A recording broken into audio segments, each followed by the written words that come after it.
Welcome back to the WildChat. We have probably spent now 20 minutes trying to get this intro down because we all have the giggles except Patrick, our very special guest. Patrick, it's good to have you on the show. It's great to be here. I have no intro because the intro they just keep making people laugh, so I'm just going to leave it as I like college basketball, and I'll be like the nerdiest person here. So yeah. It's great. Add some stats to the fun. Dylan, obviously, tough loss against Nebraska last time for these Northwestern Wildcats. Play Illinois coming up soon. Where are the vibes at right now with this team? The vibes are just kind of up in the air, where I don't think anybody really knows what is up with this team because they can win games at home. However, they've struggled on the road. And you're now playing an Illinois team where you just lost by 30. We have a new special guest. You're kidding me. Eliav. Podcast. Eliav is joining us. As you can see, we just leave our door open. I was just coming in to ask if you guys were watching Kansas versus Cincinnati, which it appears you're not. We are definitely We're not. recording a podcast. We've been right trying now. to Let's record make this guests. open for about like 20 minutes, but we've all had the giggles. Okay. But Eliav has been on the I'm podcast here. before. Eliav, we're talking about vibes with Northwestern basketball right now? Just like eh? Just eh. Like if we I got don't- like it's just like a out of 10. Added like a 6. Six? I think what we should all do is we should all go around from thumbs up to thumbs down. I want you to put your thumb in a direction of where you think the vibes Okay. are with this team. I like that. Everyone, 3, 2, 1, go. Okay.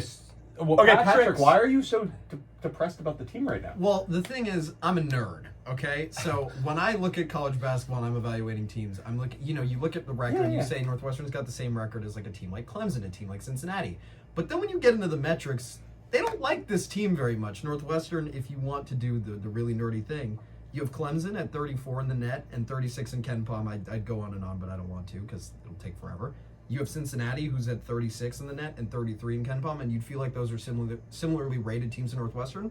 But Northwestern's 78th in the net and 59th in Ken Palm, despite having the same amount of quad one wins as Clemson, more than Cincinnati. But it's that Chicago State loss that's really, really messing with Northwestern's resume right now. And also the quad one wins are low quad one, not high quad one wins. And the problem with that is that when you look at the tournament resume, other than the Purdue win, which kind of gets canceled out by the Chicago State loss, nothing looks too great for Northwestern. And when you're barely squeaking out at home against Maryland and you can't beat some of the better teams, the middle of the pack teams in the conference on the road, I don't know how you put together a tournament-worthy resume because I don't have that much faith in them beating Illinois, them going on the road and beating, some of the other middle-of-the-pack teams, beating like an Indiana on the road later in the season, that kind of a thing. So, something you got to know about Patrick, when we're talking like college basketball nerds, we're talking college basketball nerds with Patrick here. He makes his own brackets, every week. Okay, I was going to say every week. I just want to make sure that was right. Where do you have Northwestern right now, and what's the kind of the level of anxiety, I guess, with maybe a loss to Illinois or a couple strings of losses? Like, where is kind of the panic meter right now? So Northwestern last week when I made it was about in the middle of the 10 seed range, but the problem is that was before the Nebraska loss. That was before a bunch of other teams on the bubble got some big wins. If you reevaluate it every week, you'll see teams like Syracuse that are on the rise that are giving Northwestern kind of some fits at the same time. Syracuse got lucky last week. Utah got a win over Oregon. That was a pretty good win for them. There are a lot of teams that are on the rise on the bubble that are picking up quality wins, and Northwestern just hasn't done that, frankly. I think that, Maryland's a good team, but they're not a great team. Michigan State went on the road, beat them there. They're not exactly a team that you can say is a great win. And even the Michigan State win, it looked great because of the name and the name brand value, but in reality, they beat, a team that's probably, I think, a low quad one win right now at home. So it's not, everything looks better on paper for Northwestern. Then when you dig into the metrics, it really starts to tell a different picture. And unfortunately, if you don't have a big name, the committee's not really going to try to favor you. And Northwestern doesn't exactly have a big name. So. All very good points. And it's not like the eye test is helping either in big moments. I know, Eliav, you're a big fan of Ty Berry. I am. And I'm sure you go on about Ty Berry for hours. But what have you assessed from his performance lately? And really, why is he the catalyst for this Northwestern team? Well, I think look no further than the number that John Rothstein loves to post in a lot of Northwestern wins where Berry has a good game. Is Northwestern is, I'm not sure the exact record at this point, but in the last 2 years, somewhere in the range of 22, 23, and 5 or 6 when Ty Berry scores in double figures. He is the catalyst. Like, Bowie is going to have a good game nearly every game. Brooks has games where he looks like the best player on the floor. He'll have games where he's not playing at his best. But at the end of the day, like, Northwestern's can win or lose with Bowie and Brooks at varying levels. But we're just they are just so much better with when Barry is scoring, when he's active in the offense. And I think in the last 3 games, Wisconsin, Maryland, Nebraska, he just hasn't really been active in the offense. He's not hitting his shots, but it's because he's not in rhythm. He's not getting touches. He's not moving the same way. He's not hunting the basketball. And I think that's a big issue. I still think he's an under-the-radar positive impact on the defensive end and especially on the glass. But if he's not hunting his shot and he's not getting involved on offense, then Northwestern ceiling is just lower. And it's especially lower when you don't have a true bench. I mean, the guys that are coming off the bench right now, Nicholson and Martinelli, aren't necessarily going to give you big minutes or rather points off the bench. So it's really up to the kind of quartet of Buie, Langborg, Barnhizer, and Barry to contribute most of the offense, which is really tough against an Illinois team. You look at Illinois next game, that is so many scores at every single level and such a dynamic offense. Boo Buie, last game against Nebraska, Ashleigh, tough one for him. Obviously, 2 for 15 from the field. Big part of the reason why Northwestern lost. I mean, is this like a panic about Boo Buie situation, or do we feel like he's going to come back against Illinois with some vengeance? I trust Boo Buie. I trust him a lot. I wouldn't panic about him necessarily. I do think he's one of the best guards. I mean, I could gas Boo Buie up all day. I think he's one of the best guards in the country. I think he's great, right? I think the issue, though, is the inconsistency. As you said, we don't have much of a bench that's really contributing anything. And I think we do have talent. Like, we have that quartet. If they're all performing at a high level, you're going to get a great game. You're going to get a Purdue win. Then again... I have no idea what that was. There's voices coming from outside. That wasn't even us this time. That wasn't, yeah. This is the first time. Yeah. What was I talking about? Also the first time. Quartet, Boo Buie. Oh, yeah. If you have a quartet that's producing, you're gonna get a good game. And I think what I'm I don't want to say most scared about, but I guess I could use that word. What I'm most scared about is that we can't seem to find a rhythm where all of them are performing well at the same time. We're starting to rely a little bit more heavily on Ty Berry. I like what I've seen from him this season. I think he's grown a lot. I think he's starting to blossom a bit. But then also, on the other hand, I expected a lot more from people like Ryan Langborg coming off of a season at Princeton where he did really well and now is sort of mid, to be real. He's been kind of mid. So I'm worried we're not going to be able to put... I do think we have talent, but I'm worried we're not going to be able to put that performance together. And as Patrick said, we don't have the best name if we're trying to get into the tournament. And I just don't think, if we're not performing consistently, if we're not performing well, if we're not seeing more of those Purdue level performances, we're not getting to the tournament. Easy no. Is this a must-win game? It's not must-win because it is a quad 1 game, and quad 1 games are difficult. However, I think if we're looking, I have no clue what is going on outside our window right now. I think when you look at who Northwestern has left in the schedule lightens up for Northwestern, which in one way you could say is a good thing.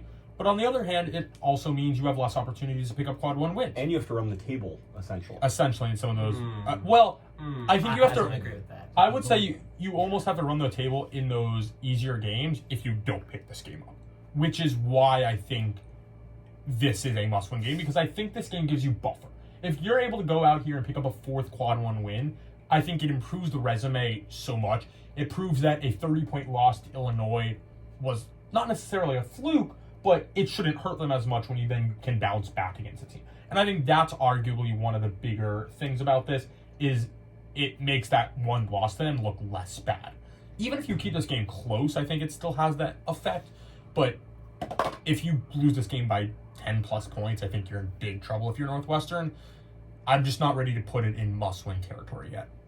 I would agree, because I think that even with Northwestern's quad 4 loss, even with the lack of a name brand, Quad 4 loss, I don't know what you're talking about. We don't know what you're talking about. even with the lack of name brand value for Northwestern, I think it's just so hard for the committee to leave out a 12-win Big Ten team, let alone 13, that even if you lose this game to Illinois, you're going to go on the road to Mackey. You're almost certainly not going to win at Purdue.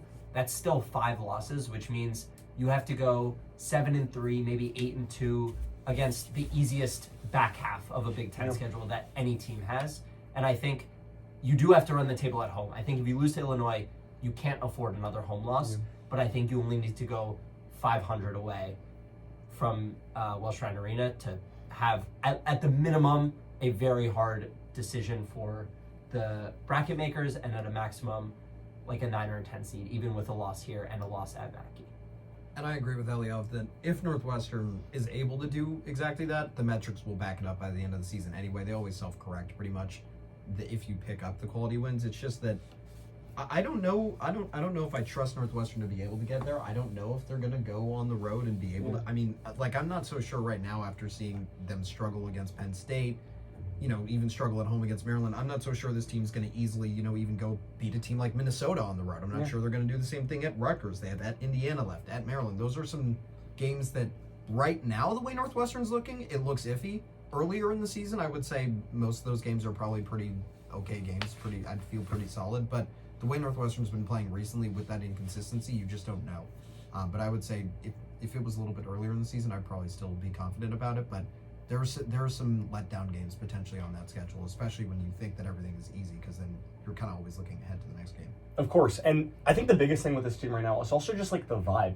We're talking about this Northwestern team coming off, a couple losses, especially on the road. If you look at Wisconsin, what was that, a week and a half ago at this point? And then Nebraska, obviously, on Saturday. Those games were basically tied with 2 or 3 minutes left in both contests, and Northwestern just couldn't find the clutch shots and couldn't find the clutch offense and the defensive stops to win them. So you're talking about really 4 minutes or 5 minutes of basketball over 2 games over the past week and a half that completely have shifted the outlook on this team. As you said, things typically go back towards the mean. Can Northwestern find some clutch shots late? Of course, they had that home win against Maryland where, Boo Buie's able to score at the end, and then you play a little bit of the foul game, but you still come out on top. It comes down to those crunch time situations. We know this Northwestern team is going to play close games. They're going to play competitive games. It's just, can they find the offense in those critical minutes? And it comes back to the inconsistency that we've harped on this entire season with it. Matt Nicholson inside, or you want to talk about the centers, you want to talk about inability to win on the road. But now let's focus really to this Illinois game. Obviously, the last time these two teams played, it was very ugly for Northwestern. Lost by 30, 96-66 in Champaign. How does Northwestern kind of forget that, come back into Welsh Ryan Arena, and really, try and put a win in the win column? And you have Terrence Shannon Jr., who's also available for Illinois. What do you do if you're Northwestern? I think you have to start strong early. I think if Northwestern comes out flat in this game, I think there's no chance of them coming back, because Illinois is already, like you said, they have the confidence. They beat Northwestern by 30 at home. Without Terrence Shannon Jr., they're now getting him back. I think that if you give them the belief that they're just easily going to steamroll Northwestern again, they'll just get too confident and it'll be over early. Northwestern's got to start early and get the crowd into the game and keep the crowd in the game to really upset the Illini. I think they have no chance if they can't start this game out well and then continue that and just hope that you can get the clutch shots to fall by the end of the game, because it'll be close no matter what. Yeah, I think I agree wholeheartedly with Patrick. I think an underrated aspect of what needs to go right for the Cats is getting the crowd, as Patrick said, getting the crowd into it.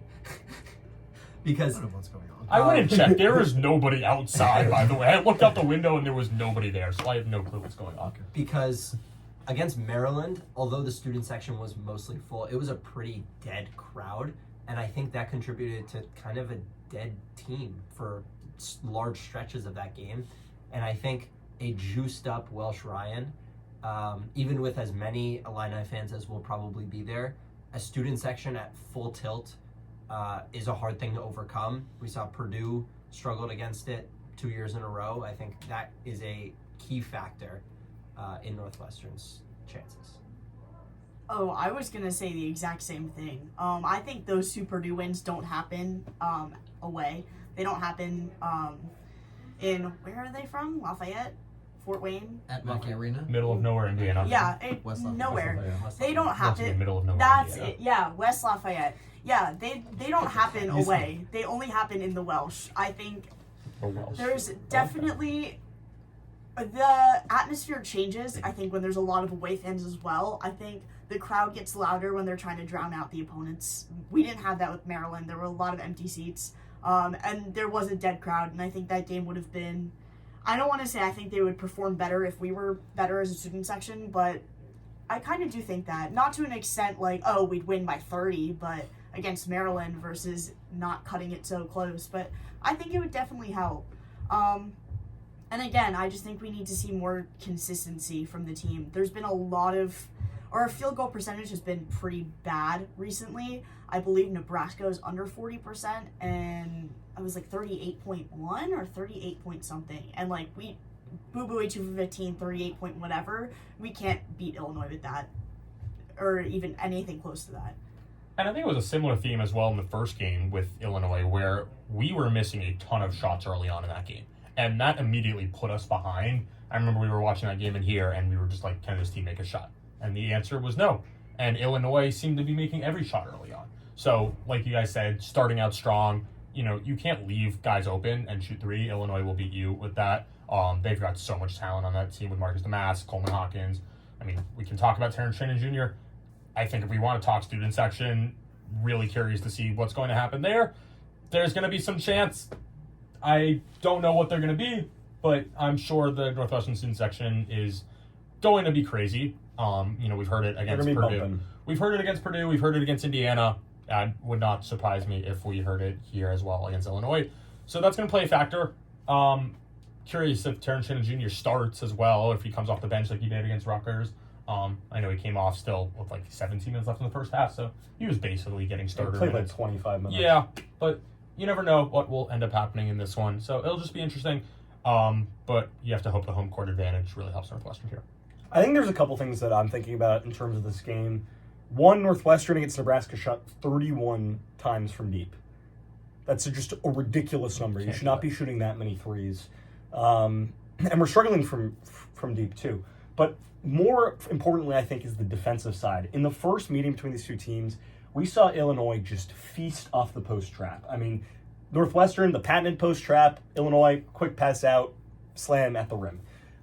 Post trap, let's kick it far side, corner three, got it. Northwestern, yes, they're going to use the post trap. It's their defense. It's kind of their identity. But Northwestern, this is a team that's giving up 5 more points per game than they were last year. It's different schematically without Robbie Barron, without Chase Audija. It doesn't quite work the same. I'd almost want Chris Collins to play a zone and basically tell, you know what, Illinois, shoot from deep. They're 8th in the Big Ten in shooting percentage from three. I think that it allows Northwestern to kind of battle with some of their. I mean, they're just not as athletic and not as physical as this Illinois team. This Illinois team is so strong and so quick and athletic with the ball, especially in man-to-man situations. I think that's really where Northwestern got burnt. I'd really like Northwestern to play some zone. I just think it could work. And maybe mix it up with man looks too, and kind of confuse Illinois, because whatever happened in the first game, it didn't work. Eliav, you're looking at me like you completely disagree with everything I'm saying. I'm curious to see what you're about. I just don't think you want to leave. Like, they're not an elite shooting team, but they're not a bad shooting team. Who else is at our door? I have no idea. I think we should answer. No, they can figure it out in like 5 minutes. Okay. And I think going zone just makes it harder to rebound, and this is a Northwestern team that gets smoked on the glass constantly. No, we're not. And playing any sort of zone automatically makes rebounding a lot more difficult. 2, Illinois, they may not be an elite shooting team, but they have good shooters. Luke Goody is knockdown shooter. Damask can hit the 3. Yeah. Hawkins can hit the 3. You don't, like, this is not a team where that feasts in the post, where you're gonna dare them to shoot. I think this is a well-balanced team, and against that, you need to play to your strengths. And the post trap did not work in the first game, and I wouldn't mind seeing Collins go off it a little bit and make Coleman Hawkins back down Matt Nicholson, especially when it's Nicholson in game and not Hunger. Yeah. But I just think going zone is a bad idea because of the rebounding issues, and because daring a team with 4 or 5 shooters on the floor at all times to shoot open shots is just not a recipe for success. Northwestern needs to turn Luke Goody into Luke Batty. That's horrible. That's awful. I have to go. I want to catch the That's end of bad. Kansas-Cincinnati. That's bad. Thank you for having me on the Wild Chat. Of course. Thank you for being here, even with Kansas your is a bad questionable sandwich. takes. Always good to have you, Eliav. I'm also kind of curious who's at the door. Anyone? Nobody's here now. No one's here now. Anyway, I think that's kind of closing to where we're gonna be tonight. But before we go anywhere, win-loss prediction, maybe a little score prediction, just a vibe. Dylan, you can go first. I think Welsh Ryan home court advantage holds strong. I'm going to take the Cats to win this one. It's going to be an incredibly close game. I don't see the Cats really winning by a ton here. I could see it coming down to the last minute like we have in the last ones. I think it's going to be a high-scoring game because somehow the identity of this Northwestern team is just completely flipped around where now they play high offense games. I'll take Northwestern to win this one, probably 82-79. I don't have Northwestern winning this one. I don't have enough faith in this Cats team right now. Yeah. I don't think they lose by 30 again. Let's just say they lose by 7 or 9. I think they still lose by a pretty, not a wide margin, but like, I don't think they win, and a sizable margin. So I'll say maybe Cats 63, Illini 71, 72. I can't count. Low scoring. I have Illinois winning this game as well. I'm thinking somewhere in the range of like 83-72. I think is my prediction. Where it's it's one of those games where it doesn't feel like it's a double-digit blowout per se, but it's within 3 or 4 possessions, maybe in the late second half. But at the same time, it's never really in doubt for Illinois. Yeah. So they get a win that they would consider comfortable on the road. But at the same time, Northwestern hangs in there, and it doesn't look too bad when you look at things in the end. Couldn't agree with you anymore, Patrick. I just think Illinois, with all their weapons and especially the physical advantage, I think, in Northwestern, a lot of guards on that team, but they're smaller, and I just think that Illinois' size really played a pivotal role in that first game. I think it's going to happen again. I think the Cats lose by 6, 7, maybe 8, somewhere in that range. And Illinois marches out of Evanston with the win, sweeps the season series. It'd be a huge loss for the Cats as they try and make it back to March. With that said, though, it's been a time. Ashleigh, you want to sign us off? Sure. I mean, it has been a time. We struggled to get that intro going, but once we did, we got rolling. Thank you to Patrick and we already thanked Eliav. The ghost of Eliav. But the ghost of Eliav, thank you for joining us, our lovely resident college basketball experts on the Wild Chat. As always, you can find us at the Wild Chat on Twitter. That's where we post all of our new episodes. And you can also find everything Big Ten at Big Banter Sports. Big Banter has a podcast for every single Big Ten team. So if you're like, hey, I like Northwestern, but I also like another Big Ten team, I like Patrick here, you could check them out. So another at Big episode. Banter Sports. Yeah, signing off. Go Cats! Go Cats!